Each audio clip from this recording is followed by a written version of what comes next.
Ayer recordaba cuando me reuní por primera vez con el board, con el comité de la Catedral de Cristal, hace como 11 años. Me habían convocado para hacerme cargo de la iglesia hispana y recuerdo una pregunta que me hizo un pastor que estaba allí en la comisión, llamado Rick Mize. Estaba todo el board de Robert Schuller, quien era el pastor, el senior pastor de Crystal Cathedral, y yo estaba listo para responder cualquier pregunta. Me gustaba la idea de predicar desde la Catedral de Cristal por las cámaras de televisión, porque podía a través de la televisión llegar a miles de personas y me parecía que era una forma de llegar a más gente en menos tiempo. Así que me preparé para cualquier pregunta que me pudieran hacer, menos esa, la que me hizo Rick Mize. Y confieso que desde ese momento se convirtió en mi pregunta favorita. Una pregunta que yo también suelo hacer, porque es una forma estupenda de captar la huella que una persona tiene en el alma. Es una manera de saber su autenticidad. La pregunta fue: Dante, sabemos que eres bueno, o sabemos en lo que eres bueno, porque hemos revisado tu hoja de vida, pero muy honestamente, brutalmente honesto, ¿en qué crees que no eres bueno y deberíamos saberlo hoy? Y mi respuesta, que te la voy a decir al final de este mensaje, no fue la que ellos esperaban y obviamente causó una revolución. No fue la que esperaban porque yo tampoco estaba listo para darla. Yo estaba dispuesto a contar lo que yo creía que era medianamente bueno. Pero cuando me dijeron, ¿en qué no eres bueno? ¿Cuáles son tus debilidades que nosotros hoy deberíamos saber? Yo no me esperaba una pregunta así y obviamente lo que ocurrió a continuación no sé si los espantó o los horrorizó, pero sí causó una suerte de revolución. Y yo confieso que estuve tentado a usar las viejas y trilladas frases: bueno, Dios me mostró, Dios me dijo que tenía que venir acá. Pero esas palabras, Dios me dijo, Dios me mostró, que los cristianos usamos tan a menudo, si se usan deliberadamente y sin los filtros del Espíritu Santo, causan mucha frustración. Yo conté que hace algunos años alguien me dijo que Dios le había llamado al ministerio tiempo completo. Esto fue hace 20 y tantos años atrás. Un amigo que yo conocía me dijo: mira, Dante, voy a dedicarme a servir a Dios tiempo completo, Dios me está llamando a las naciones, Dios me dijo que dejara el trabajo. Cuando alguien te dice Dios me dijo, ya no está sujeto a debate. ¿Quién se atreve a decirle no estoy de acuerdo? Si Dios le dijo, ¿quién va a discutir contra Dios? Entonces, cuando alguien te dice Dios me dijo, se está endosando una palabra divina. Está diciendo, esto no es discutible, no lo estoy sujetando a consejos ni a debate. Y él me dijo, Dios me dijo que dejara el trabajo, aunque tengo que mantener a 4 hijos, no tengo otra fuente de ingresos, pero voy a vivir por la fe. Y yo no supe más de él. Tenía ganas de decirle, con 4 hijos, no tenés nada fijo, ¿de verdad vas a dejar el trabajo en la empresa o en la fábrica para que Dios te mantenga? Si no hay una palabra rema, una palabra muy puntual de Dios, es peligroso. Pero no me atreví a decirle nada porque, insisto, me dijo, Dios me dijo, que es lo que yo pude haber dicho cuando el board me hizo varias preguntas. Podía haber dicho, mire, no sé en qué no soy bueno, pero Dios me dijo que tengo que estar acá. Tuve tentado a decir eso, pero no lo dije. A este muchacho me lo encontré años después. Estaba frustrado, divorciado, quebrado financieramente. Y yo pensé, porque claro, obviamente todo lo que él soñaba, la expectativa que tenía de que Dios lo iba a mantener, resulta que no es que Dios le dijo. Yo podría contar decenas de casos, más que decenas, docenas de casos. No podría decirte cuántos ministerios se han perdido por esto de Dios me dijo. Cuántas carreras se han frustrado, cuántas familias se han destruido, cuántas cuentas bancarias se han agotado, cuánta gente ha sido lastimada, todo en nombre de ese famoso Dios me dijo, que a veces usamos ligeramente. Entonces la pregunta es, ¿somos capaces de adulterar o tergiversar un mensaje? Sí. ¿Somos capaces de inventar un Dios me dijo? Y la respuesta sincera es sí. Porque escuchar la voz de Dios no es lo mismo que recibir un WhatsApp. Y los humanos a veces podemos llegar a interferir. Y somos capaces de escuchar lo que deseamos escuchar, no con malas intenciones, sino que a veces decimos lo que nos gustaría que Dios dijese, lo que nos gustaría que Dios nos hubiese dicho. Entonces, el Dios me dijo, a veces se transforma en una licencia que nos solemos tomar para justificar una acción, una misión, una visión. Decir, bueno, Dios me dijo. Por eso yo digo siempre que el primer filtro ante un Dios me dijo es, esto que voy a hacer, esto que voy a emprender, ¿realmente viene de Dios? ¿Es congruente con el carácter de Dios lo que creo me está pidiendo? Yo he contado en varias ocasiones, están ahí disponibles los mensajes online, que hace años un profeta, entre comillas, profeta, me invitó a predicar a su iglesia, a su país, y yo le dije que no iba a ir, que no sentía de Dios, y él me dijo, Dios me dijo que tienes que venir a mi país. Y yo le dije, bueno, si Dios te lo dijo, quédate tranquilo que también me lo va a decir a mí. Yo hablo con Dios todas las mañanas. Así que tranquilo, si Dios te lo dijo, estoy convencido que me lo va a decir a mí. Y él me dijo, no funciona así, Dios ya me lo dijo a mí. Le digo, bueno, pero espera que me lo diga a mí. La cosa es que no nos pusimos de acuerdo, no acepté su invitación y luego dejó un mensaje profético en el contestador de nuestro conmutador diciendo que nuestros niños iban a morir, que mis niños morirían ahogados y que lamentablemente a él le dolía en el corazón, pero por cuanto Dante Gebel no aceptó la invitación para venir a tal lado, pagará con la vida de 2 de sus hijos, dice el Señor, aleluya. Lo dejó ahí, que yo me acuerdo que en ese momento me indigné, porque cuando alguien va a decir algo de parte de Dios, esa profecía o esa palabra no tiene que tener contradicciones con quien Dios es. Uno tiene que preguntar, a ver, ¿lo que voy a hacer es coherente con el carácter de Dios? ¿Se conforma a sus atributos? Gálatas 5:16 dice, porque el deseo de la carne es contra el espíritu y el del espíritu es contra la carne. Y estos se oponen entre sí, para que no hagáis lo que querráis, para que no hagas lo que quieras. Entonces a veces es el deseo de la carne que le sumamos un Dios me dijo. ¿Cuántas familias se han destruido? ¿Cuántas vidas se han dolido? Me consta de mucha gente que se va de una congregación y hasta el hombre de Dios le dice, Dios me dijo que te vas bajo maldición y te va a ir mal y tu familia le va a ir mal. Y claro, después, como vivimos en un mundo donde nos pueden suceder cosas, la vida no es un lecho de rosas, después casualmente el hijo choca el auto, se enferma la mamá y empieza a pensar, es la maldición, porque el pastor me lo dijo, porque salimos sin la cobertura. Y ese Dios me dijo a veces se usa para manipular, para meter miedo, y no es congruente con el carácter de Dios. Los que somos papás, nunca diríamos una cosa así a un hijo nuestro. Se te va a morir tu hijo. Viene mi hijo, me presenta a mi nieto y yo le digo, se te va a morir ahogado porque no viniste para el Día del Padre. Se va a morir de muerte súbita, vas a ir a la cuna y lo vas a encontrar sin respirar. Te lo digo porque te quiero. Ningún padre diría eso. Mi hijo diría, eso no es congruente con el carácter de mi papá. Entonces el primer filtro es, cuando alguien dice Dios me dijo, ¿es congruente con lo que es Dios? Y quiero que me dejes avanzar porque esto deviene en lo que Dios me dijo que te diga. El segundo filtro es, ¿resiste esto el sentido común? Porque esa es la prueba de la sabiduría. Tener fe no es comprar algo que sobrepasa mi presupuesto. No es casarme sin amar porque Dios me dijo, porque si entra con la falda verde es porque es para mí. No es emprender algo sin estar capacitado, es sentido común. Una vez alguien me dijo que quería dedicarse a la música porque Dios me llamó a cambiar la alabanza y la adoración del mundo, me dijo. Así como alguna vez tuvo Marcos Witt, después Hilson, él iba a ser el que iba a cambiar un antes y un después, un parteaguas en la alabanza mundial. Y le digo, ¿y sabes algo de música? Y me dice, no sé nada de música. ¿Tenés experiencia en música? No.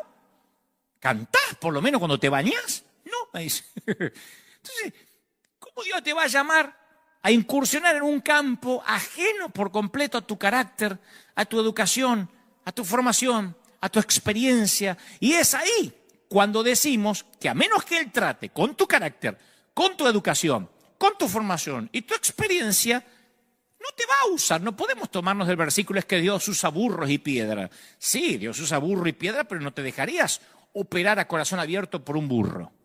Ahí es cuando decimos que quizá algo es de Dios, pero no ahora hasta que no tengas la preparación. Así como el primer filtro es a ver si lo que tengo que hacer es congruente con el carácter de Dios, el segundo filtro es el sentido común.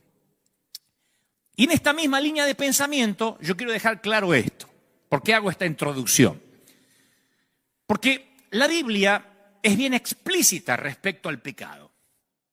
Y como yo todos estos más recientes domingos he predicado acerca de la gracia, Dios me ha dicho que hable acerca de la gracia, algunos han tenido ciertas dudas.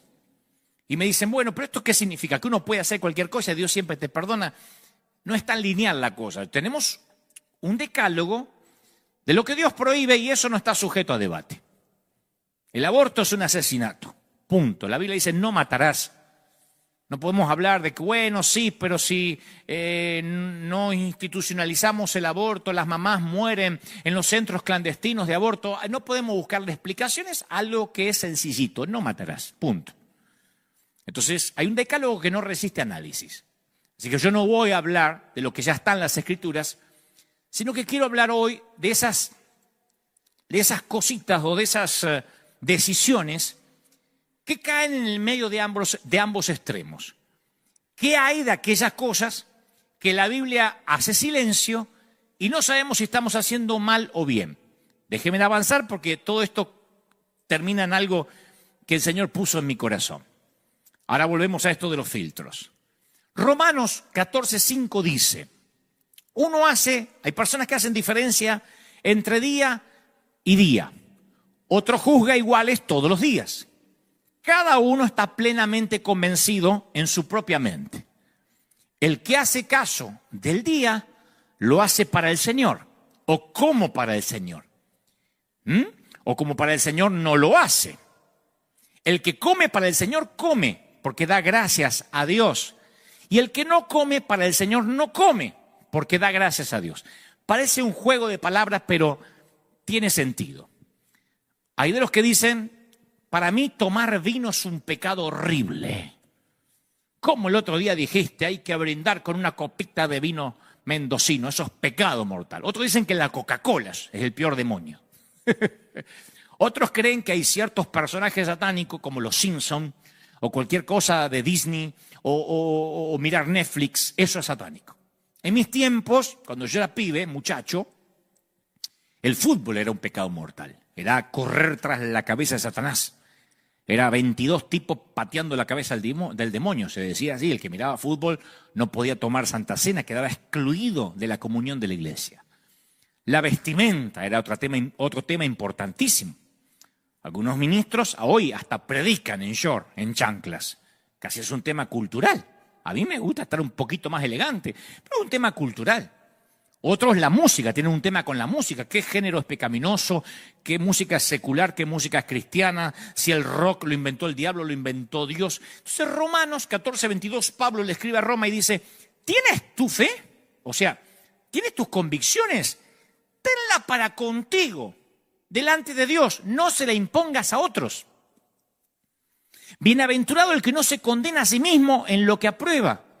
Pero el que duda sobre lo que come o celebra es condenado, porque no lo hace con fe o no lo hace con convicción. Y todo lo que no proviene de la fe o de la convicción es pecado. O sea que, para que no nos compliquemos mucho, la Biblia contiene enseñanzas sublimes, algunas complejas, pero todas son razonables. Si a la Biblia le añadimos una pequeña porción de sentido común, el que quiere sabiduría, que la pida, que Él la dará en abundancia, no hay confusión alguna. Entonces algunos dicen, pero no está en la Biblia, eso no está en la Biblia. Mirar Netflix no está en la Biblia, qué sé yo. Otro ejemplo, comer carne argentina no está en la Biblia.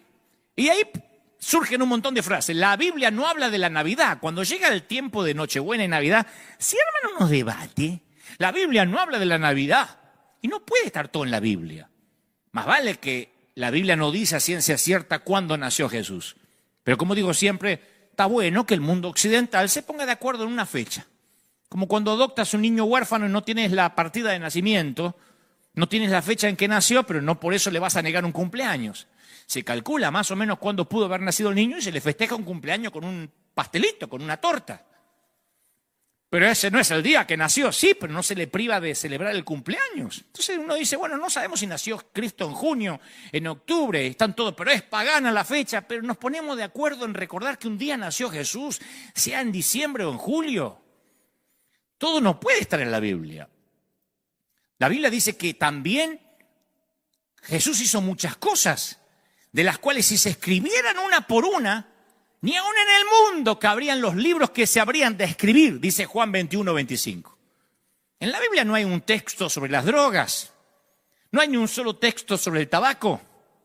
La Biblia no habla de pornografía de manera directa, de masturbación, la inclusión de género, no habla de eutanasia, pero no hace falta que lo diga de manera explícita. Tampoco dice nada acerca de celebraciones comunes y cotidianas como el Día de la Madre, el Día de la Primavera, el Día del Niño, el Día de la Independencia, fin de año, principio de año, Reyes, el Día del Amigo, el Día de Acción de Gracia, el día en que la suegra se fue de casa, qué sé yo, los cumpleaños, aniversario de bodas. Pero celebramos algunos de estos días y hacemos cosas que no aparecen en la Biblia. Por eso, insisto, necesitamos el filtro del sentido común. Hasta ahí estamos. Algunos están pensando, hoy vas a hablar de doctrina. No, todo esto es para construir, es la base para la enseñanza. Hay cosas que están en la Biblia claras y hay cosas que el sentido común hace que yo entienda. O sea, no necesito que diga la Biblia un versículo, no miraréis pornografía. Para decir, pero no está, así que puedo mirar. Pero es lógico. La Biblia habla de las impurezas, habla de los deseos perversos, habla de lo que entra, de lo que contamina al hombre. O sea, el sentido común me hace devenir en que la pornografía es nociva. No necesito que haya un versículo puntual, que sea un pecado capital necesariamente para que yo me atenga a él. ¿Me explico? Y también hay días comunes, como el cumpleaños, como el Día de la Mamá, que no me hace mundano celebrar el Día de la Mamá. Mamá, ¿qué nos decía? Todos los días son días de la madre.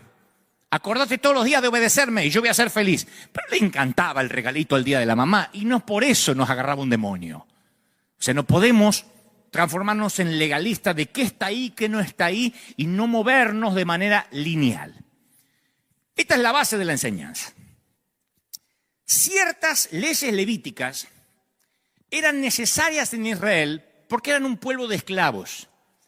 Cuando salieron de Egipto necesitaban leyes de higiene, de salubridad, de moral, leyes sociales, leyes familiares. Hay cosas que parecen hasta infantiles cuando uno las lee, pero eran esclavos que no tenían esas leyes.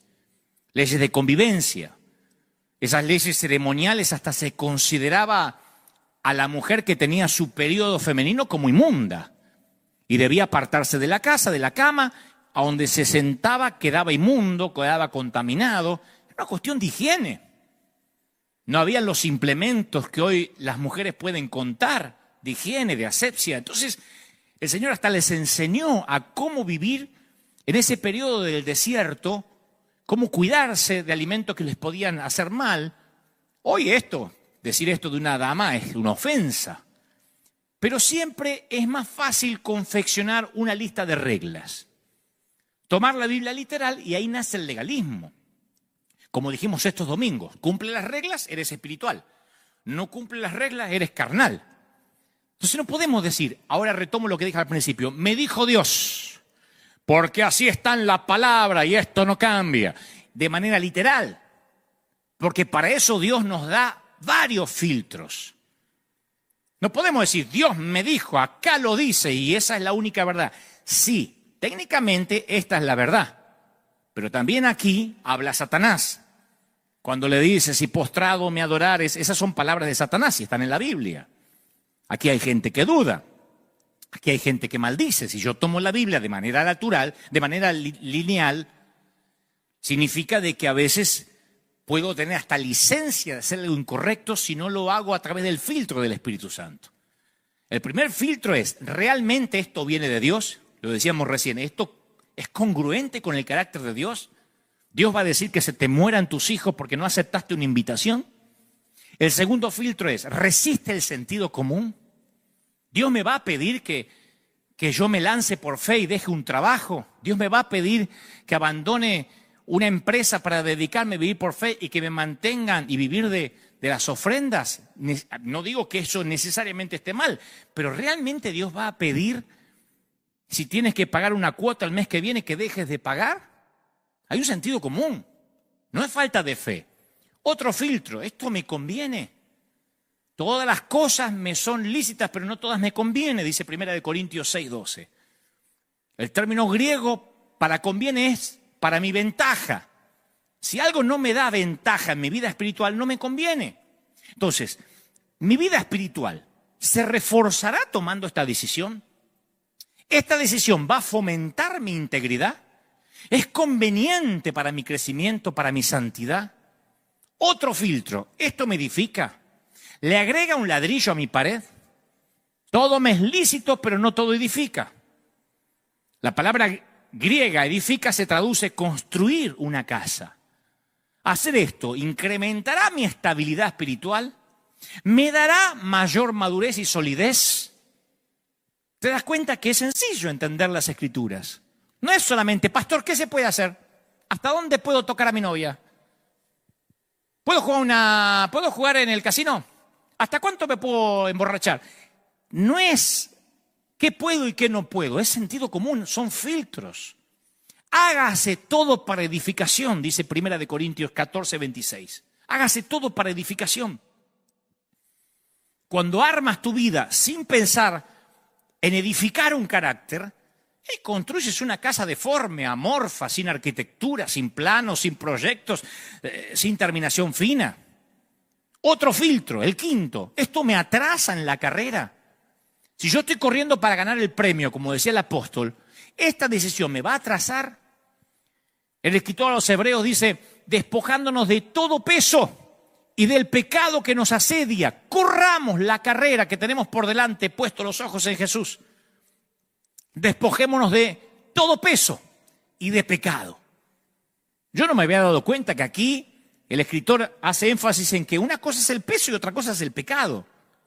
La palabra griega para peso es bulto, bolso, maleta, valija. Hay un nivel de nuestra vida espiritual donde tu gran problema no es el pecado, sino los bultos inútiles que te distraen de tus prioridades. Imagínate un deportista que entra en competencia, mañana tiene que competir, correr los 1000 metros llanos, lo que sea. El día anterior se emborracha, trasnocha, come como un condenado. Es un tipo que pecó, no va a poder correr el otro día de la resaca. Pero imagina a otro que se entrena, se acuesta temprano, bebe solo agua, come verdurita, pero cuando sale a correr con botas y un abrigo de lana. ¿Cómo se llama eso? Estupidez. Tiene una carga innecesaria, no pecó, pero tiene carga. Entonces, dice el escritor, despojate del pecado, es lo más sencillo. Después hay que despojarse del peso. Y el peso son cosas innecesarias. El sexto filtro, esto me domina. Todas las cosas me son lícitas, pero yo no me voy a dejar dominar por ninguna. A mí me impresiona la gente que es dominada por cosas. Yo conozco gente que no puede despegarse del celular un segundo. He visto acá en la propia congregación o donde he ido a predicar gente que en pleno mensaje tiene que contestar o escribir. Estoy en la iglesia, después te llamo, carita. Como si fueran jefe de Estado y están recibiendo el estatus del Pentágono. No pueden esperar, no pueden desconectarse. Otros no pueden dominar su adicción a viajar. Conozco ministros que necesitan escapar a alguna parte, inventarse un viaje ministerial porque los viajes los dominan. Si no están en un hotel o viajando, se siente que no pueden respirar. Otros no pueden prescindir del vino. Si no hay vino en la mesa, dejan que la comida se enfríe y salen corriendo a buscar vino. No dicen, bueno, no hay vino, tomo otra cosa. Si no hay vino, se endemonian. Se manifiestan. Otros en Argentina no pueden prescindir del mate. Y yo sé que están diciendo, pero el mate es pecado. No, seamos lineales. Se trata de qué me domina. ¿Puedo prescindir? ¿Puedo prescindir de eso? Bueno, me gusta tomar café y si no hay café, me agarra el ataque de pánico, me cambia el carácter, se me vuela la paloma y me bajan los buitres. o puedo prescindir. O puedo decir, no me dejo dominar por nada. Otro filtro, y este es mi consideración humilde, quizá uno de los más importantes. ¿Estoy buscando licencia para pecar? Yo vengo predicando la gracia desde hace 3, 4 semanas. Y hay un montón que están preguntando, ¿entonces se puede hacer cualquier cosa? ¿Estamos buscando licencia para pecar de verdad? Primera de Pedro 2:16 dice, no como algunos que tienen la libertad como pretexto para hacer lo malo. Siempre vas a encontrar lo que estás buscando. La Biblia, sin el Espíritu Santo, te da licencia para matar, para suicidarte, porque dice, y Judas fue y se ahorcó. Ok, me voy a ahorcar. La Biblia, sin el discernimiento del Espíritu, te da licencia para pecar. Ah, Salomón tenía 900 esposas. Bueno, voy a empezar a coleccionar. O sea, los que quieren licencia para pecar, el mensaje de la gracia le viene como anillo al dedo. Ah, entonces puedo hacer de todo. No, lo que está buscando es licencia para hacer cualquier cosa. O sea, quieren saber qué se puede y qué no, cosa de no perderse de nada divertido. Otro filtro, ¿esto es ejemplo para otros? Porque dice, si alguien te dice que fue sacrificada esa carne a los ídolos, no la comas por motivo de conciencia, no la tuya, sino la del otro. La gente en el templo llevaba comida para los dioses, dedicada a los dioses, y a veces no la comían, quedaba ahí, la comían solo los sacerdotes, y como sobraba comida pusieron una carnicería, literalmente al fondo del templo. Si querías carne barata, la comprabas en el templo. Y de ahí el apóstol tiene que decir, mirá, si comer carne que fue dedicada a los ídolos le hace mal al otro, no la comas delante de él. Mirá que tu libertad no sea tropiezo a los débiles, dice Corintios 8:9, 1 Corintios 8:9. Pero cuidado, porque aquí siempre aparecen los que se aprenden un solo versiculito y se olvidan del resto de las escrituras. Yo los llamo los monoversículos, que viven toda la vida con un solo versículo, uno que les reconviene y van con ese versículo como bandera. No ven toda la escritura. Agarran uno que les conviene y no los movés de ahí. Son los que por lo general te dicen, el diezmo está en el Viejo Testamento, está en Malaquías, son los primeros que se aprenden. Entonces no necesitas un versiculito para justificar tu desobediencia. Desobedece y punto. Vos te perdés la bendición. Los tacaños se aferran a, cuando des limosna, que no sepa tu izquierda lo que da tu derecha. A mí me llenan, cuando ponemos lo que hacemos por América Latina, que amueblamos, hay un montón que se saben ese versiculito. Algunos ni saben dónde está. Que tu mano derecha no sepa o tu izquierda no sepa lo de tu derecha. ¿Qué es la excusa para no dar? Para opinar sentado frente a un monitor? Pero se aprendieron el versiculito cuando están hablando de limosna, no de solidaridad, no de dar con generosidad. Los miedosos se aprenden otro. Hay que estar sujeto a las autoridades. Se aprenden eso. Aunque el resto de la Biblia muestra que los discípulos se hacían matar cuando un gobernante prohibía lo que Dios ordenaba u ordenaba lo que Dios prohibía. Pero se agarran del versículo, hay que obedecer para no correr riesgo. Y los fariseos aprenden el no hagas tropezar al débil. El débil no va a caer de la fe porque te pongas una camiseta de Homero Simpson. El que se va a enfurecer es el fariseo. Una cosa es hacer tropezar al débil, al neófito. Otra cosa es querer agradar al fariseo, cosa que jamás vamos a lograr, porque el fariseo siempre está buscando una excusa para crucificar al Mesías. Ya te condenaron en su mente, están buscando solamente evidencia.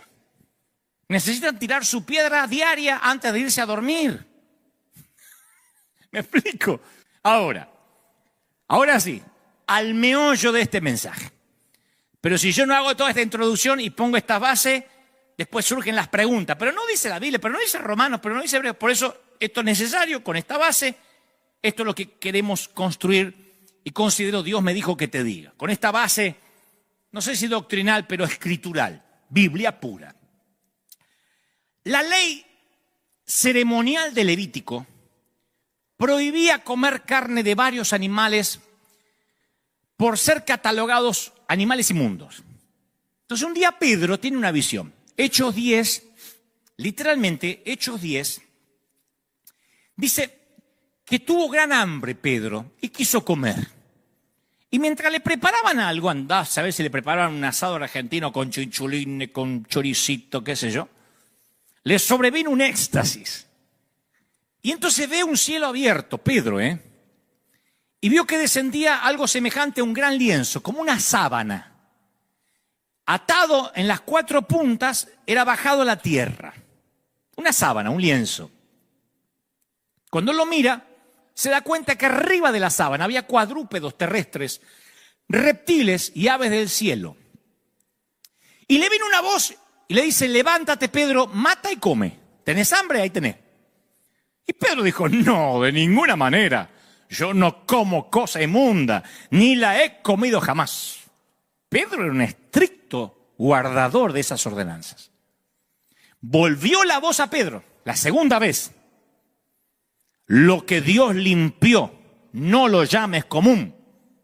Esto 3 veces pasó. Para Pedro, como todo judío de Palestina, esas comidas eran tabú, abominables incluso. Si durante el transcurso del día, ponele, Pedro tocaba un insecto muerto, se tenía que lavar las manos, la ropa, y quedaba impuro hasta el atardecer y no podía visitar el templo en ese día. Suponete que caía una araña del techo a una cazuela de barro, al plato, tenía que tirar todo lo que ésta tenía dentro, la comida, y de hacerla desaparecer. Ahora esos animales de contrabando descendían en una sábana en su techo, mientras que una voz le decía: levántate, mata y come. ¿Qué hace Pedro? Le recordó sus propias reglas a Dios. Dijo: esto es trampa. Es como que un policía te diga: pasa semáforo rojo. Uno dice: ¿estás seguro? Esto es trampa. Por supuesto que no, dice Pedro. Nunca he comido nada impuro ni incierto. Y la voz le replicó: no llames impuro nada que Dios haya hecho puro. La escena se repitió 2 veces más. Entonces Pedro, estremecido en lo profundo de su ser, desciende por la escalera y se pega otra sacudida.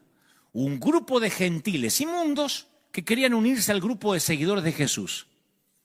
Los ungidos menos pensados. Uno diría: ¿pero por qué Dios se contradice? No se contradice, Dios es el que había dado esta ley levítica y ahora dice: lo limpié. Él es Dios. Insisto con el ejemplo que di recién. ¿Cuántas veces están trabajando en las calles y el policía, como están trabajando y asfaltando esta parte, hay un policía que te dice que te metas de contramano? Para la gente que en la calle y dice: vamos. Podrías bajarte y decir: no, señor, yo jamás me meto en contramano. Pero te está diciendo el policía que pases. Yo no me meto en contramano. Pasá, ganso, porque si no vas a retrasar todo el tránsito. O sea, quien hizo las leyes ahora está haciendo un cambio y puede hacerlo. Los cristianos de hoy, que comemos de todo, tal vez perdemos la fuerza de esta escena que transcurrió en un techo hace años. Decimos: bueno, sí, pero no sé si eras tan así. El paralelo más cercano a mí se me ocurre que en medio de una convención de pastores de sana doctrina hoy en día, están todos predicando: aleluya, gloria al Señor, somos santos, la mujer no se corte el cabello. Una iglesia bien de doctrina, de esas radicales, ¿no? Y me imagino que están en una convención los pastores y de repente sobrenaturalmente desciende una barra de bar.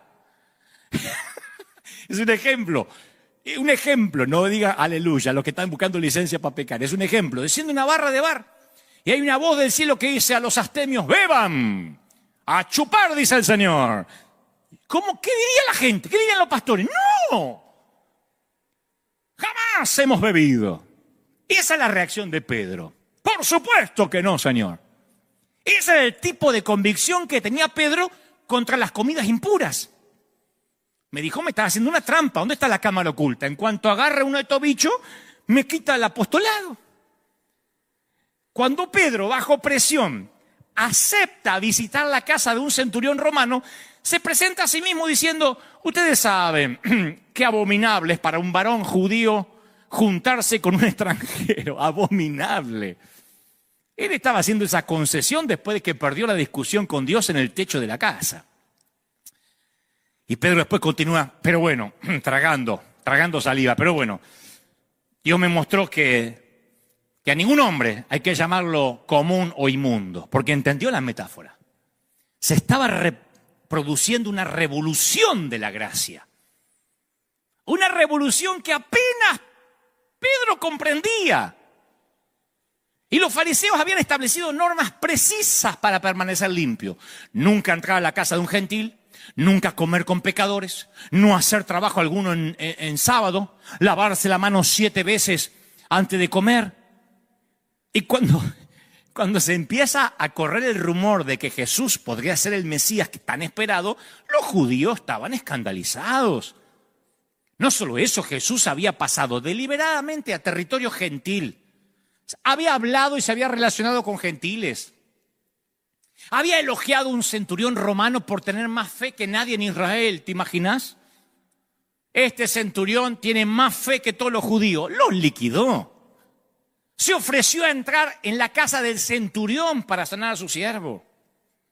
Después vemos a Jesús tocado por una mujer que tiene una hemorragia hace 12 años, un problema femenino que le impedía que adorara a Dios, que le causaba gran vergüenza y que los fariseos enseñaban que esas enfermedades femeninas eran causadas a raíz del pecado de la mujer. Jesús los contradijo directamente.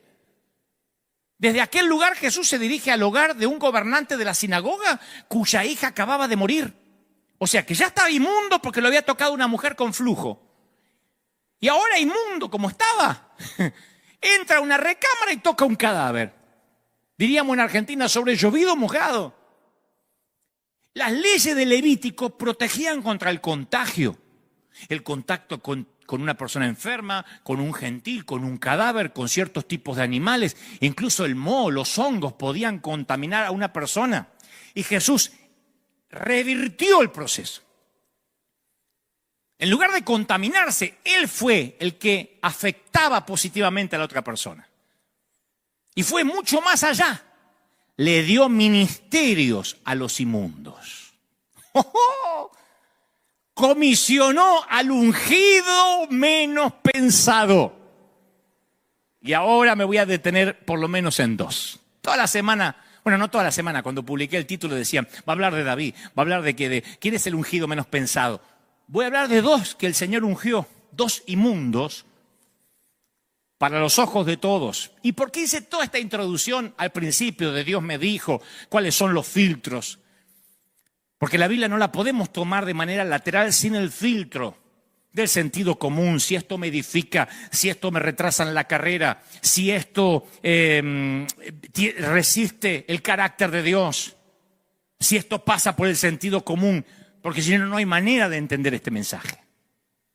Dios no usa gente así y nos cerramos en un versiculito. Como el que se agarra del versículo ese, no, hay que obedecer a las autoridades, hay que obedecer a las autoridades. Y la autoridad te dice que te inclines ante un dios de Nabucodonosor, ante una estatua y te vas a inclinar. No. Vamos a obedecer en tanto y en cuanto no se contradiga con lo que Dios nos pide, con nuestras convicciones. La Biblia no puede poner manzanitas para que entendamos esto. Entonces, cuando el Señor toca a los inmundos, no solo los toca, va más allá. Les da un ministerio y esto va... Cuando el Señor me mostraba esto, yo decía, esto va a liberar tanta gente.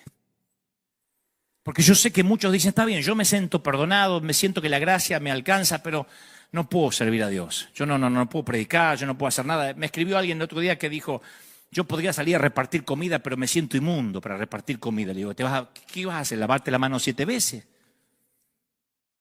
¿Qué querés? ¿Hacer una caminata a la Virgen para sentirte puro? Si ya el Señor te purificó y nuevas son las misericordias cada mañana. Pero hay en la mente una cautividad que heredamos, que ahora que el Señor nos perdonó, ahora tenemos que pasar la penitencia de madurar. Hasta que Dios a lo mejor te unja.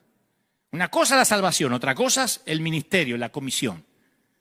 Y yo voy a las Escrituras y me encuentro que el primer ungido, el ungido menos pensado, no lo podemos buscar en la gran comisión. No podemos buscarlo entre los apóstoles. El primer orador de vanguardia no figura en la lista de los 12. Mucho antes de que Pablo tomara una pluma, este predicador ya estaba dedicado a la obra, así que no estoy hablando de Pablo. ¿Dónde Jesús fue a comisionar a su primer ungido, al ungido menos pensado? A un cementerio, a un lugar inmundo por excelencia para el judío. ¿Quién fue el primer embajador enviado? Un loco, un lunático. El primer hombre ungido por Jesús era un loco convertido en evangelista. Su historia se encuentra en el 5º capítulo del Evangelio de San Marcos. Jesús baja de la barca, ve que viene a su encuentro, de entre los sepulcros, un tipo con un espíritu inmundo, que tenía su casa, su morada ahí entre los sepulcros, entre las tumbas. Y no podían atarlo ni con cadena porque las rompía, lo habían atado con grillos, dicen las Escrituras, con cadena, y las cadenas las hacía pedazos como si fueran de tergopol. Nadie lo podía dominar. Y andaba de día, de noche, daba voces, gritaba, nadie se acercaba ni siquiera al cementerio ni para llevar sus seres queridos porque estaba el loco que se autoflagelaba con piedras desnudo, haciendo seguramente gestos obscenos. Palestina no sabía qué hacer con él. Rompía las cadenas, se arrancaba las ropas, vivía en cuevas. Nadie tenía lugar para él, excepto Jesús. Entonces la barca de Jesús y los muchachos, los discípulos, atraca a poca distancia de un cementerio, un lugar gentil, y entra por el cementerio, nada menos. Un lugar impuro para los judíos. Baja Jesús, sale el loco de la caverna, la locura desnuda. ¿Y quién habla? Jesús. Le dice, sal de este hombre, espíritu inmundo. Y el espíritu se pone nervioso. ¿Qué tienes conmigo, Jesús? ¿Qué tienes conmigo? ¿Qué tienes contra mí, Hijo del Altísimo? Y Jesús quiere recuperar al hombre. Como dije el domingo pasado, Jesús veía detrás del lodo del pecado, detrás de los demonios. Los demonios no ofrecen resistencia, saben que están perdiendo por nocaut antes de subir al ring.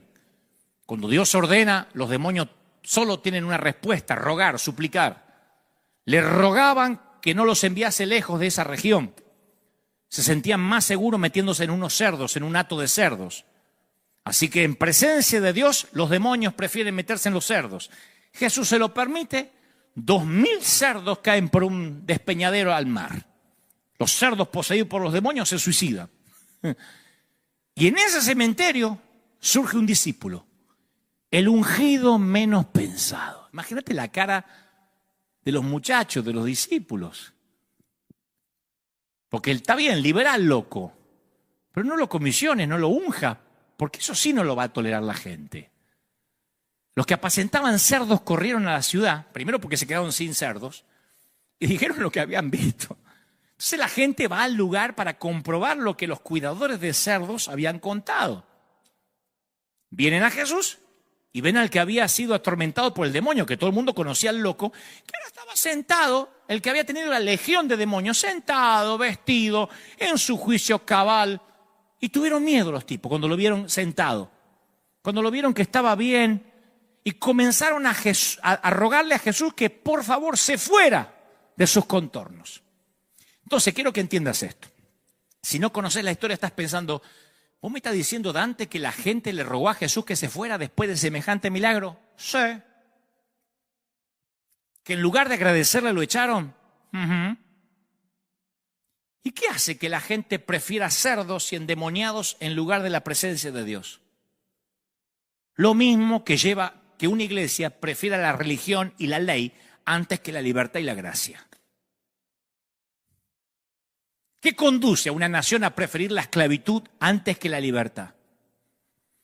¿Qué cosa hace que la gente prefiera las tradiciones del ayer en lugar del Dios viviente de hoy? ¿Querés saber la respuesta? La de siempre. No puedes ungir o comisionar a alguien que sea peor que nosotros. Nosotros cuidamos la santidad. Tú no puedes bendecir a ese.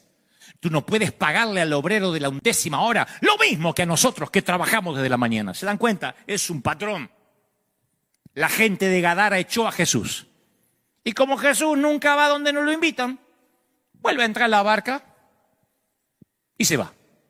Y cuando entró a la barca para irse, se va de Gadara, pero cuando ya está por irse, el que había estado endemoniado le decía, por favor Jesús, déjame ir contigo. Y Jesús no se lo permitió. Yo siempre dije, ¿por qué Jesús no se lo quiso llevar? Llamó al joven rico y el joven rico no quiso. Ahora tiene un tipo que sí quiere, ¿por qué no lo lleva? Porque tenía planes mayores para él. Le dijo, vete a tu casa, Cuéntales cuán grandes cosas el Señor ha hecho contigo y cómo ha tenido misericordia de ti. ¿No es esa una comisión para predicar? ¿No es lo que hacemos cuando levantamos a un evangelista, a un pastor? Señor, llévalo a las naciones, que convoque, que a los familiares, las puertas que tú le abras, Señor, aleluya, que Él sea un canal, que sea una voz. ¿No es eso lo que el Señor está haciendo con este tipo? El ungido menos pensado, sin entrenamiento, sin enseñanza. ¿Qué era lo único que sabía el tipo? Que Jesús podía atemorizar las huestes del infierno, que cuando los demonios que lo atormentaron toda la vida lo vieron a Jesús, prefirieron los cerdos. No lo mandó a enseñar doctrina, no lo mandó a abrir una célula, lo mandó a decir, lo único que sé es que yo estaba endemoniado y ahora soy libre. ¿No será que ese es el evangelio que debemos predicar y que perdimos en algún lugar del camino del peregrinar cristiano? Me pregunto, ¿qué nos pasó? Cuando es tan sencillo, ¿qué tengo que hacer? Pregunta el loco. Contale que eras loco y ahora estás bien. ¿Y qué más? Que estabas endemoniado y ahora estás libre. Andá, predicá. ¿Habríamos comisionado a un tipo que le quitamos los demonios hoy? Entra un endemoniado, hace un desastre, vomita, queda libre. Le diríamos, bueno, ahora eres el evangelista, el pastor asociado. ¿Lo haríamos? No, si está inmundo. O bueno, por lo menos ahora tiene que mostrar que cambió. ¿Viste que cuando miramos la Biblia con ojos nuevos, los evangelios con ojos nuevos, el Jesús que nos predicaron siempre no es el verdadero? ¿Quieren otra persona que califica como el ungido menos pensado? La mujer samaritana que aparece en el capítulo 4 de Juan.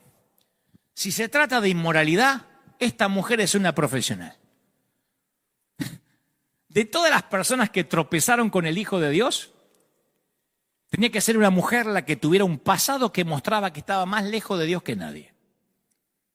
Y sorpresivamente Jesús, que le gusta romper los protocolos, inicia una conversación con ella. Imagínate, un respetable varón judío no tendría que haber estado conversando con una mujer sola y como ella, punto. Porque una mujer con una reputación así puede dañar la reputación de Jesús, pero a él no le importa. Y extrañamente esta mujer había estudiado religión, porque le dice que conoció a muchos mesías, así que sabe que todo el mundo está esperando un mesías, y se divorció 5 veces, o sea que no perdió tiempo la muchacha. Y ahora está teniendo la aventura con uno más. Jesús se lo va a decir en momentos. Decididamente ella conoce a los hombres, pero nunca se encontró como un hombre como el que ahora está delante. Y este hombre la trata con respeto, con caballerosidad, la escucha, dialoga con ella, toma sus preguntas con seriedad, la trata con dignidad, hasta con ternura. La mujer piensa, gracias a Dios, este no sabe qué clase de mujer soy, pero él sí sabe qué clase de mujer es ella. Lo que pasa es que ella misma no sabe qué clase de mujer es. Y Jesús la pone cara a cara consigo misma, como pasa aquí en la iglesia cuando viene la gente rota. No es que pasamos por alto el pecado. El Espíritu Santo trae convicción y uno se ve como es, se ve roto. Por eso al principio hice toda esta introducción de qué es pecado y qué no es pecado, porque algunos dicen, la gracia, entonces puedo hacer cualquier cosa. No, Jesús te va a confrontar. Esta mujer haría cualquier cosa para evitar enfrentarse con lo que ella había llegado a hacer. Pero Jesús sabe que para ponerse bien, ella tiene que ser real, tiene que ser auténtica. Y Jesús no le da cátedra, no la condena, Jesús no la humilla. Le recuerda a dónde la llevaron sus elecciones. Y ahora cuando ella no tiene más secretos, reconoce su anhelo más profundo, su anhelo del Mesías. Ahora es cuando puede reconocer que en su búsqueda fútil, en su búsqueda híbrida de relaciones, había estado buscando agua viva. Durante toda su vida de andar a la pesca del hombre adecuado, ahora se da cuenta que ella había estado tratando de encontrar a Dios. Y ahora él está de pie delante de ella, el Dios hecho hombre ahí. Y en lugar de Jesús concentrarse en sus defectos, Jesús se enfoca en su deseo que ella tiene de Dios. Jesús reconoce que ella llevaba toda la vida buscando amor en lugares equivocados y honra su pasado mirando dentro de su corazón. Por eso no es raro que la mujer deje el cántaro y salga corriendo hacia la ciudad dando gritos y empieza a predicar. Vengan a ver, hay un hombre que me ha dicho todo lo que yo he hecho.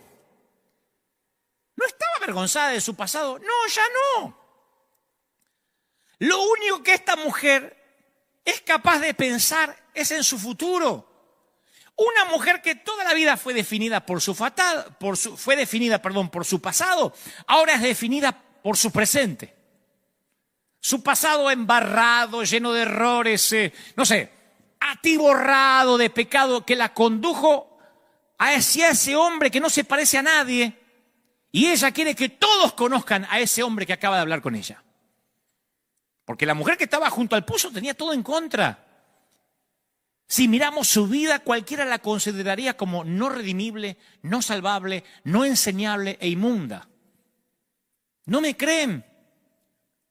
Muéstrame en una sola iglesia que nombre predicadora a una mujer que entra por la puerta, que ya pasó por 4 divorcios y que ahora tiene un amante.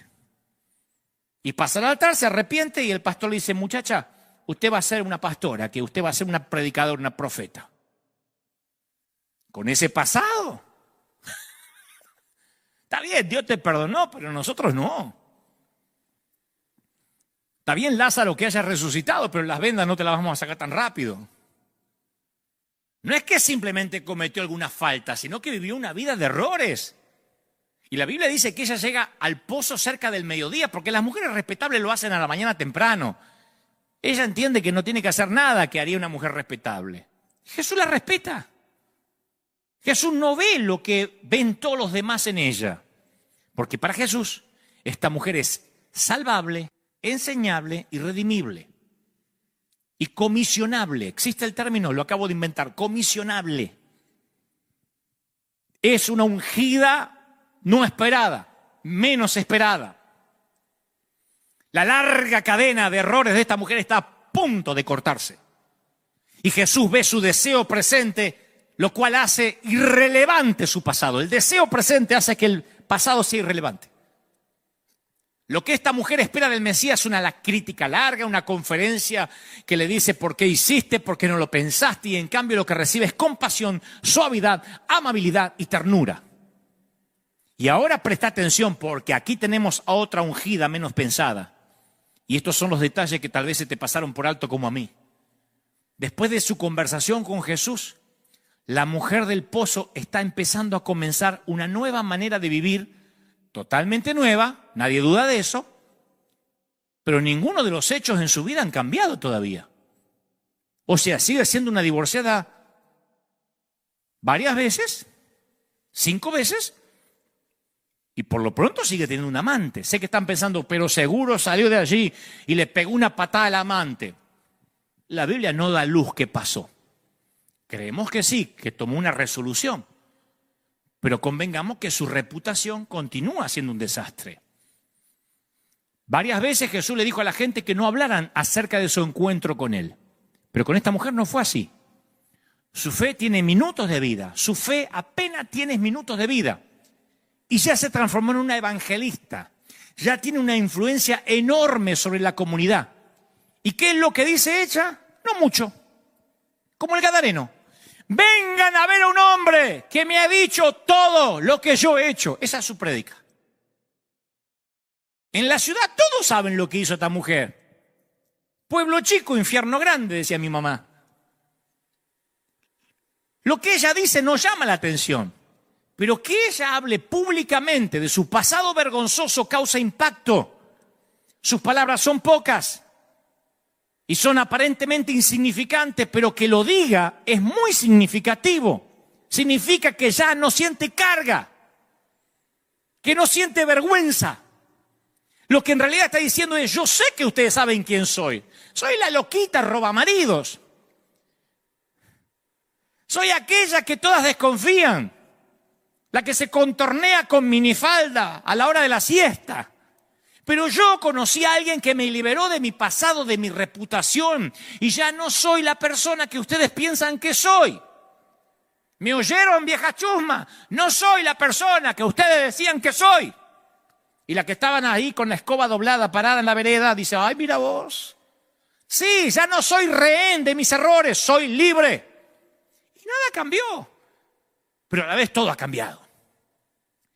Y cuando yo veo al gadareno, este ungido menos pensado, y a la mujer junto al pozo, esta ungida menos pensada, digo, las implicaciones que eso tiene para nosotros hoy en día son sorprendentes.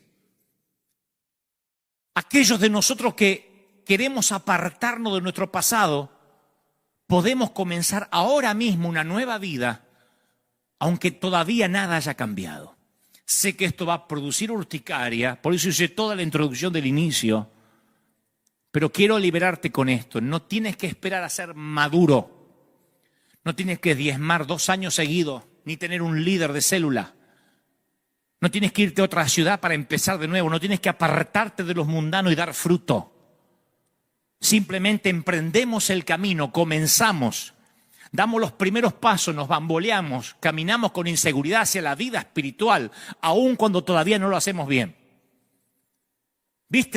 ¿Alguna vez viste un bebé intentando caminar, dando sus primeros pasos? ¿Cómo camina? ¿Como un modelo? ¿O camina tambaleante? Y todos aplaudimos. ¿Cómo camina un recién nacido? La gracia, ¿cuál es la gracia del que empieza a caminar? Que hace 3 pasitos y ¡bum!, de panza al piso. ¿Qué le decimos? No te atrevas a volver a caminar, bebé, hasta que camine bien. Siéntate. Y camina como la gente, como un hombre maduro. Celebramos. ¿Celebramos qué? Da esos pasitos y se cae. Y el Señor celebra que tiene 2 ungidos.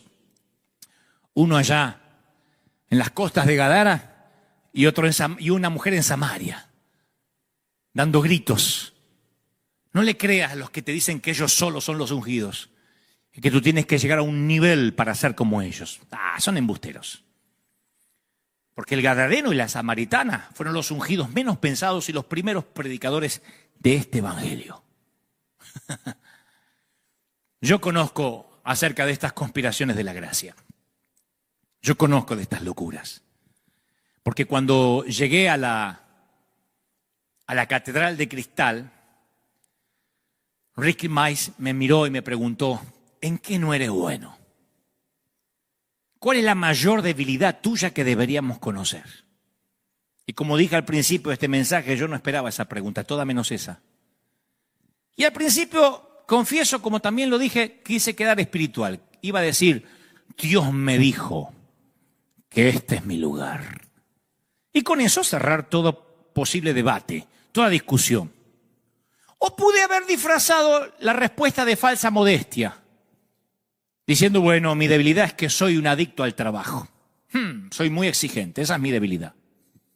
¿Vieron que cuando uno le pregunta la debilidad a la gente dice, es que soy muy perfeccionista? ¿Está mal?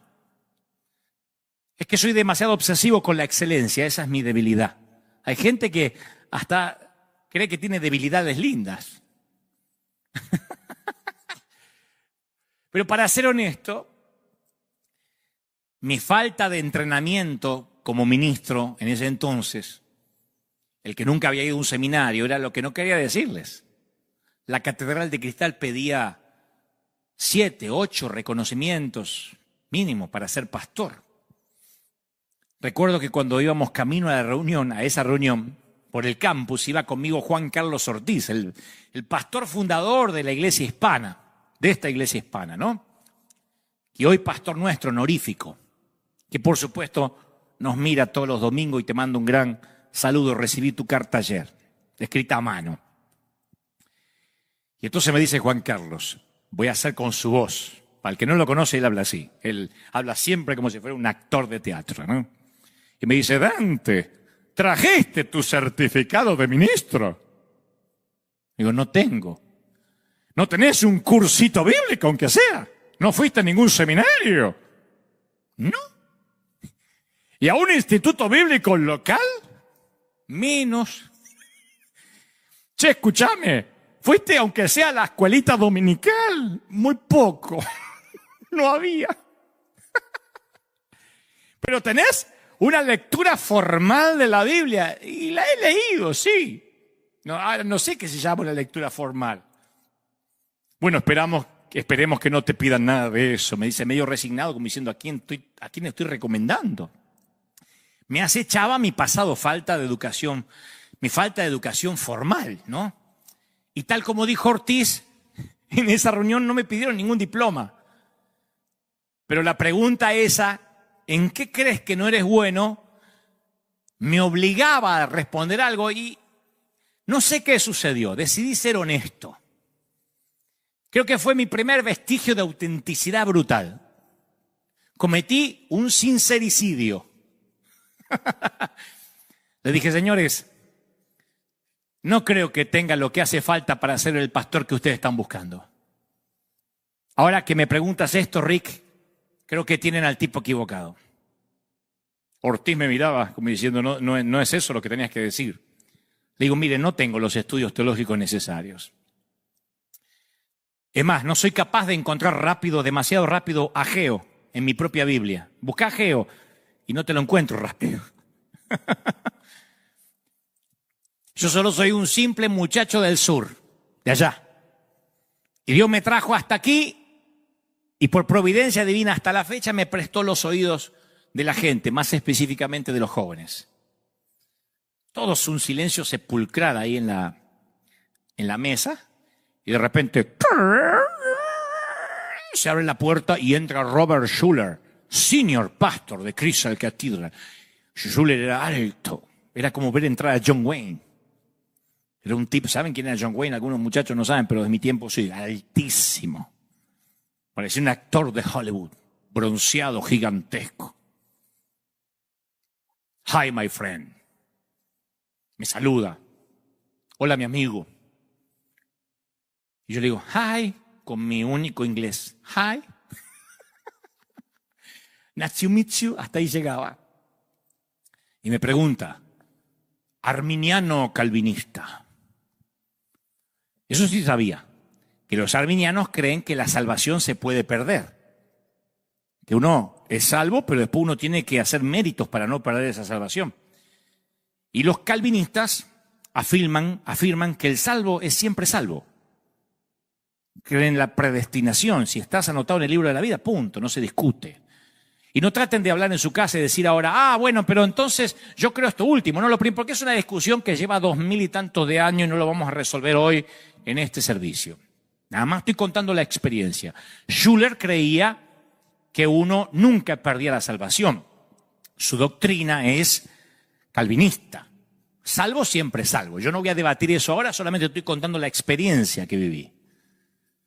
Y entonces respondí, mire, en cuanto a calvinista o arminiano, le digo, mire, yo creo que jamás un hijo de Dios pierde la condición de ser hijo de Dios, haga lo que haga. Yo soy papá y van a ser siempre mis hijos, sean jueces de la nación o delincuentes. Pagarán sus consecuencias por lo que hacen, pero siguen siendo mis hijos. Y ahí veo que se sonríe porque él creía eso.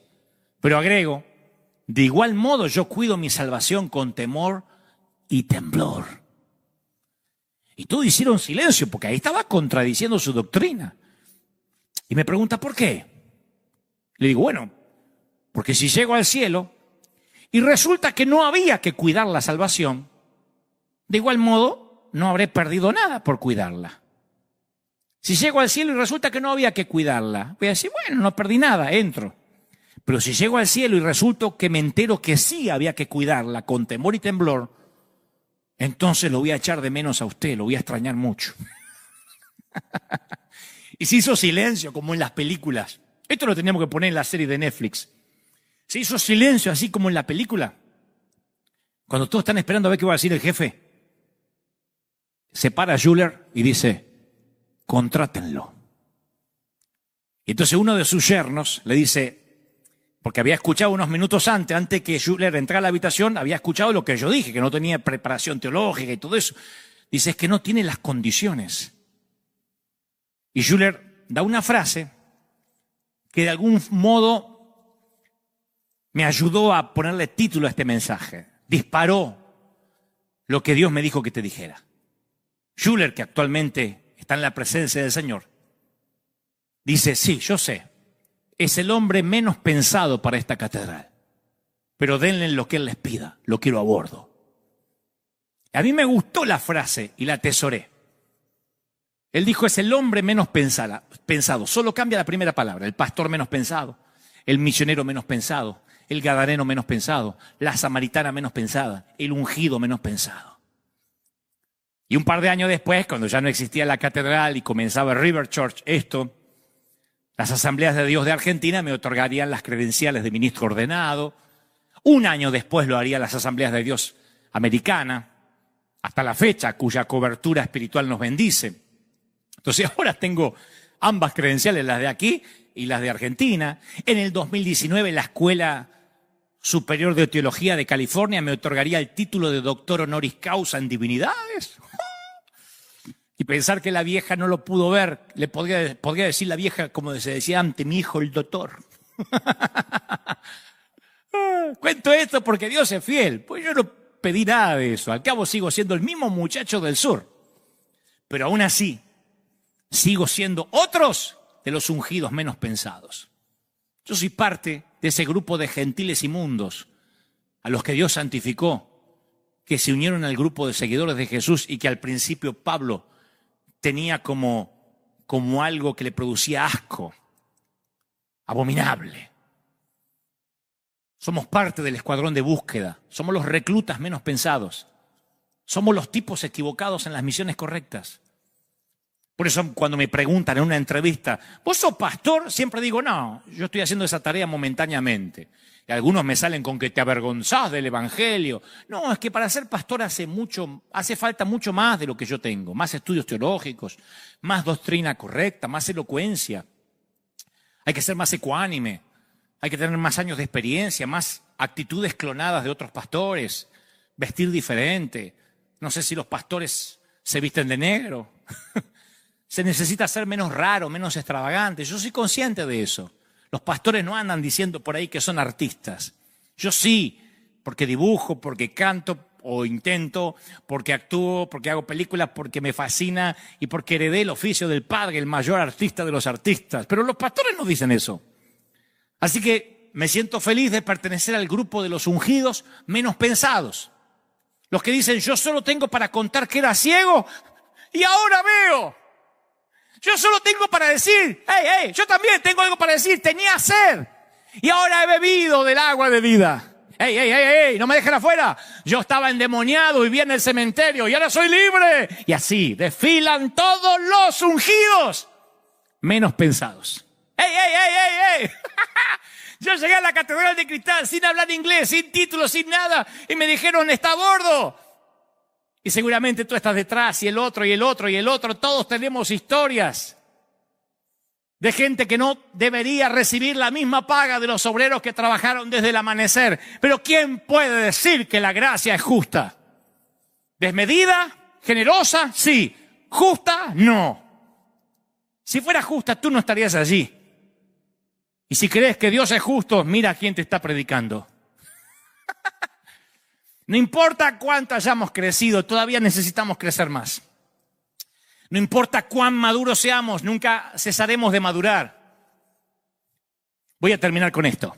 Todos los meses, el grupo juvenil de la iglesia visitaba una residencia local de ancianos para tener servicios con los residentes.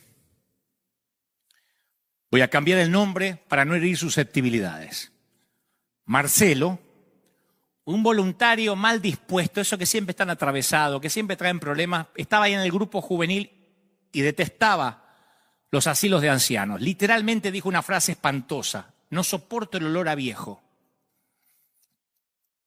Pero por estar en el grupete, porque le gustaba una chica del grupo, iba a la residencia de ancianos y cada vez que iba se sentía fuera de lugar y miraba la hora para irse.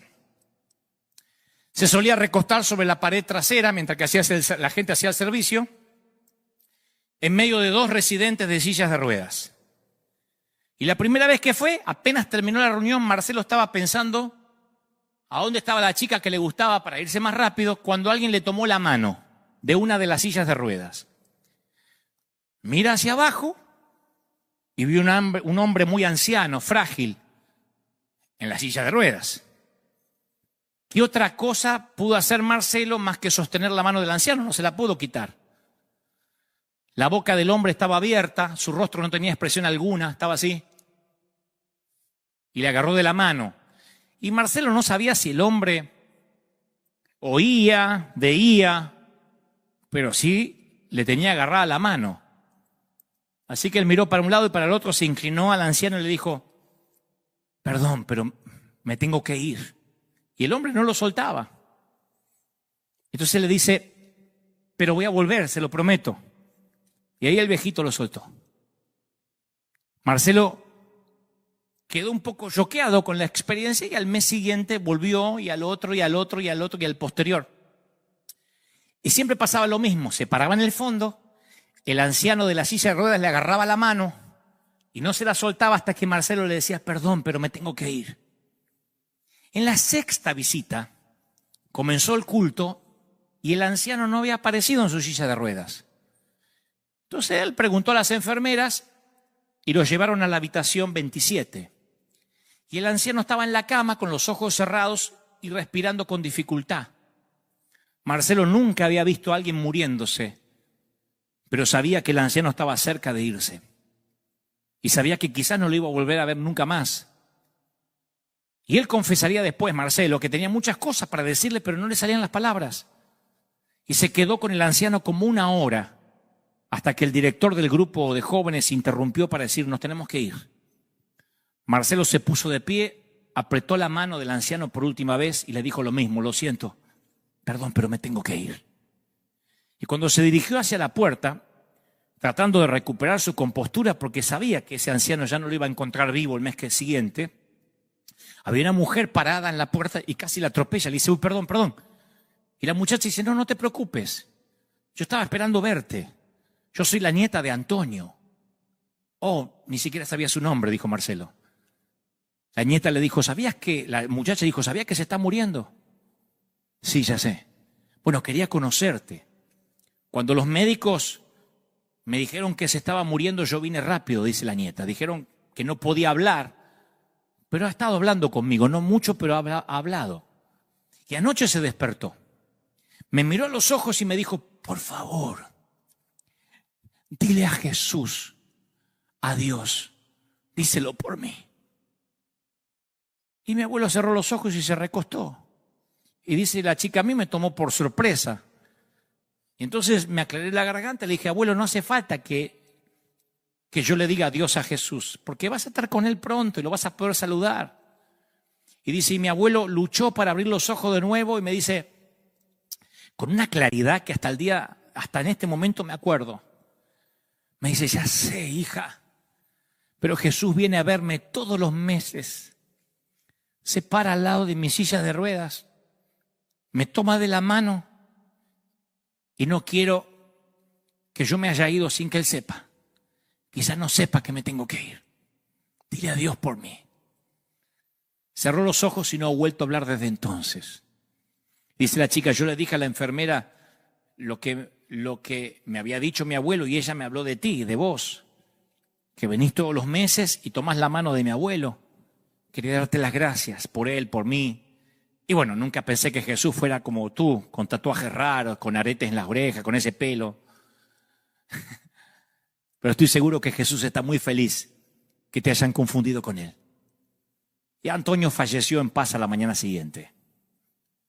De esta historia, yo saco la conclusión de que si un mal seguidor, mal dispuesto como Marcelo, puede ser confundido como Jesús, tal vez tú y yo también podamos. Bienvenido al Evangelio simple. Bienvenido al Evangelio de los andrajosos y de los tipos pocos probables. Bienvenido al verdadero Jesús de los evangelios que leemos con ojos nuevos. Bienvenido al Evangelio de los ungidos menos pensados, como Marcelo, como el loco gadareno, como la mujer junto al pozo, como el que apenas diferencia a un arminiano de un calvinista, como tú, como yo, la gente rota, rara, extraña. Bienvenido a Jesús. A donde estés, di conmigo, Señor Jesús, te recibo como mi suficiente Salvador. Entra en mi vida, cámbiame. Anota mi nombre en el libro de la vida. Gracias por perdonarme mis pecados. Quiero ser una nueva persona. Amén. Amén. Ahora mírame. Esto es lo que va a pasar. No va a cambiar tu vida ya. Si estás metido en un lío grande, el lío va a durar un tiempo. Si estás en un matrimonio difícil, el matrimonio tal vez siga siendo difícil o se ponga peor. Lo que pasa es que los pastores no te dirán esto. Te van a decir, ahora tiene una nueva vida, salga y disfruta. Y sales y te frustras. La vida se va a poner un poco dura. El Señor prometió que si lo seguíamos tendríamos aflicción y que las cosas a veces se pondrían difíciles. Así que no te puedo prometer que esto es como ingresar a un multinivel. Esto no es Herbalife ni Amway. Esto es seguir a Jesús, cargar la cruz. Así que posiblemente tu reputación aún siga siendo mala. Pero lo bueno es que como la samaritana no te va a importar. O como el gadareno, vas a ir a predicar a aquellos que echaron a Jesús. Si yo fuera Jesús y me echaran de sus contornos, les mandaría una plaga, no un misionero. Pero Jesús les manda un misionero, porque así ama a Él, intensamente, con locura, con profundidad. ¿Acaso hay alguna otra forma? Y tú y yo somos los ungidos menos pensados. Somos los que estamos en ese lienzo, en esa sábana de cosas inmundas. Y el Señor dice, no llames inmundo a lo que yo santifiqué. Yo sé de eso. Yo sé de estas conspiraciones de la gracia. Y hay una conspiración de gracia para bendecirte, para ayudarte, para que las cosas te empiecen a ir mejor, no en el sentido lineal de la vida, sino en el sentido espiritual. Y eso ya cambió, simplemente con esta oración que acabamos de hacer juntos. Ahora quiero orar por todos, por los que han perdido la fe de que Dios los iba a usar, por los que han dicho yo he hecho desastres con mi vida, por los que han dicho en esta pandemia, en estas cuarentenas me he enfriado. El Señor me dice que te diga que Él va a levantar a los niños para avergonzar a los sabios. Él va a usar a aquellos que nadie daba 2 pesos por ellos, justamente para que los religiosos se sorprendan de que Dios toca lo que no es para que sea. Yo quiero que en tu hogar, en tu casa, como hacemos los últimos domingos, son los más recientes, te pongas de pie si es posible. Si es posible, quiero que tomes la mano de tu ser querido, de tu familia, de tus hijos, de tu mami, de tu papi, de tu cónyuge. Donde estés, yo quiero orar. Yo voy a liberar algo. Yo quiero orar para que la mente se libere, para que toda carga, para que todo lo que oprime, para que todo lo que te ataba desaparezca ahora de tu vida. Dios va a levantar a ex locos. Dios va a levantar a ex endemoniados, a mujeres que tenían mala reputación, a hombres que habían hecho desastres con su vida, para que sean los ungidos menos pensados. Yo puedo darte cátedra de eso. Por años en mi país dijeron es un loco, es una moda, es un payaso, es un showman, y posiblemente yo sea todo eso y más. Es más, no dicen más cosas de mí porque les falta conocerme, pero sé que tendrían muchas cosas peores para decir de mí si tan solo me conocieran un poco más. Pero contra todos los pronósticos, contra todos los diagnósticos, Dios unge a los ungidos, Dios unge a los misioneros, Dios unge a los evangelistas, a los pastores menos pensados, a aquellos que el mundo deja de lado. Dios dice a ese yo voy a bendecir. Y mientras que hay una fila esperando que el aceite de la unción ruede sobre sus cabezas, mientras que hay una fila de personas esperando que les toque el turno, Dios pregunta, ¿acaso no hay un hijo más? ¿Acaso no hay alguien que falta? Samuel pregunta, ¿no hay otro? Y Dios, el Señor dice, sí, hay alguien allí, que el pecado ha hecho estragos con su vida. Hay alguien que está allí apartado en el patio trasero del desierto. Y como Moisés, después de 40 años, como David siendo un proscripto de la ley, y un fugitivo de su propio suegro, como Rahab la ramera, y como tantos que engalanan las páginas de esta Biblia que sin asepsia nos habla de gente que está rota, de gente quebrada. Dios dice, yo te voy a redimir, yo te voy a levantar, yo te voy a bendecir, y Dios tocará lo que no es para que sea. El Señor me muestra que aún aquellos que quisieron decir yo soy, Él los ha acallado. Y aquellos que estuvieron en silencio, Él les ha puesto un altavoz. Y en estos tiempos el Espíritu Santo me dice, yo sigo legitimizando el llamado genuino. Dios va a mantener a aquellos que, aunque se equivocaron, la zarza ardió de verdad algún día frente a ellos. Te ama el Señor. Bendigo tu familia, bendigo tu hogar. Los que están ahora tomados de la mano, los que están en sus hogares, yo los bendigo. Pido que una guardia de ángeles asignados estén alrededor de tu casa, de tu vida, de tus cosas. Te bendice el Señor. ¿Cómo no te va a bendecir si en sus manos te tiene esculpido? ¿Cómo te va a olvidar el Señor si ha recogido en cáliz de plata cada lágrima derramada? Me dice el Señor, no te rindas, no te entregues. He aquí, yo te bendigo, dice el Señor. Yo te sostengo. Yo he pagado un precio por ti. Bendigo a los hijos pródigos, bendigo a los ungidos menos probables, bendigo a la gente rota, bendigo a los muertos que caminan, bendigo a esos que conocieron al otro Dios, al Dios verdadero, al Dios de las Escrituras y no el Dios de la religión. Te bendice el Señor. ¡Aleluya! Te toca, te rodea el Señor. Oro para que la gloria que sentimos aquí en el Arena pueda llegar ahora hasta tu hogar, a donde sea, en la sala, en la habitación, donde me estés mirando, en el patio. En cualquier parte remoto del mundo donde esta palabra llegue, donde esta palabra quede en la cápsula del tiempo y la escuches cuando sea, la palabra estará viva y te tocará, dice el Señor. Te bendigo. Oro por ti, por tus seres queridos, por tus finanzas, por tu salud. ¿Cómo no te va a amar el Señor? Gente rota, gente maravillosa. El Rey está en casa. Aleluya. Amén. Y amén. Aleluya. ¿Pueden sentirlo? Es el Rey. Es el Señor de señores llenándolo todo, momento a momento, minuto a minuto. Y donde estés, recuerda la historia de Marcelo y Antonio en su silla de ruedas tomando de la mano, confundiéndolo con Jesús. O recuerda a la mujer junto al pozo, o recuerda a Pedro diciendo, no puedo comer esto, es inmundo. Recuerda cada una de las historias que hoy Dios te habló.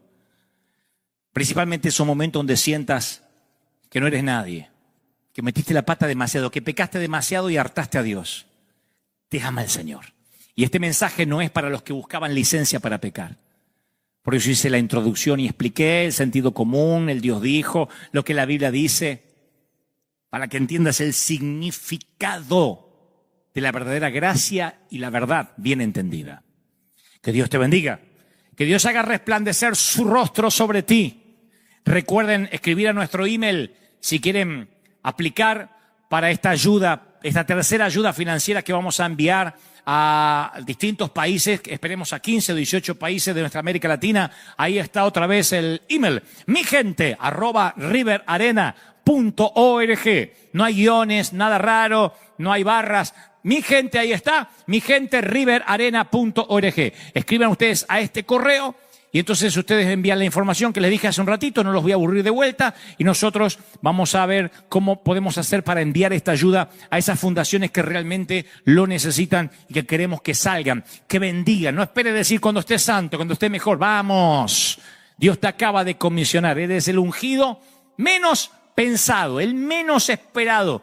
Esto es el evangelio de los tipos poco probables en las misiones correctas. Que Dios te bendiga. Los dejo con la placa final también para que nos ayuden, para que esta siembra, para que esta semilla no se detenga, para que este río nunca pare. Que Dios te bendiga, que guarde y que te llene de bendición. Que tengas un día extraordinario. Y nos vemos aquí, Dios mediante, el próximo domingo, si las cosas no cambian. Y por supuesto, Dios nos sigue dando providencia, salud, oxígeno y su gracia. Chao. Hasta la próxima. Que tengas un muy buen domingo. Chao.